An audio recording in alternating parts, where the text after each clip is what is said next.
ഈശോ മിശിഹായ്ക്കും സ്തുതിയായിരിക്കട്ടെ. ക്രിസ്മസ് ലോകരക്ഷകൻ നമുക്കായി സമ്മാനിച്ച നിത്യസന്തോഷമാണ്. കാരണം ഈ ലോകം നമുക്ക് നൽകുന്ന താൽക്കാലിക സന്തോഷമല്ല ഈശോ നൽകുന്നത്. ക്രിസ്തുവിലുള്ള വിശ്വാസമാണ് നമ്മുടെ ശാശ്വതമായ സന്തോഷങ്ങളുടെ ഉറവിടം. ഈ പുണ്യകാലത്ത് ഈശോയിൽ വിശ്വസിക്കുകയും അവനിൽ സന്തോഷിക്കുകയും ആ സന്തോഷം മറ്റുള്ളവരിലേക്ക് പകരുകയും ചെയ്യാം.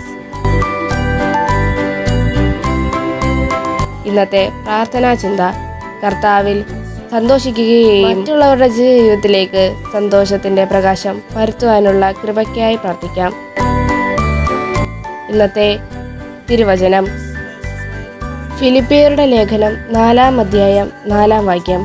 കർത്താവിൽ എപ്പോഴും സന്തോഷിക്കുവിൻ. വീണ്ടും ഞാൻ പറയുന്നു, സന്തോഷിക്കുവിൻ. ദൈവം നമ്മെ അനുഗ്രഹിക്കട്ടെ.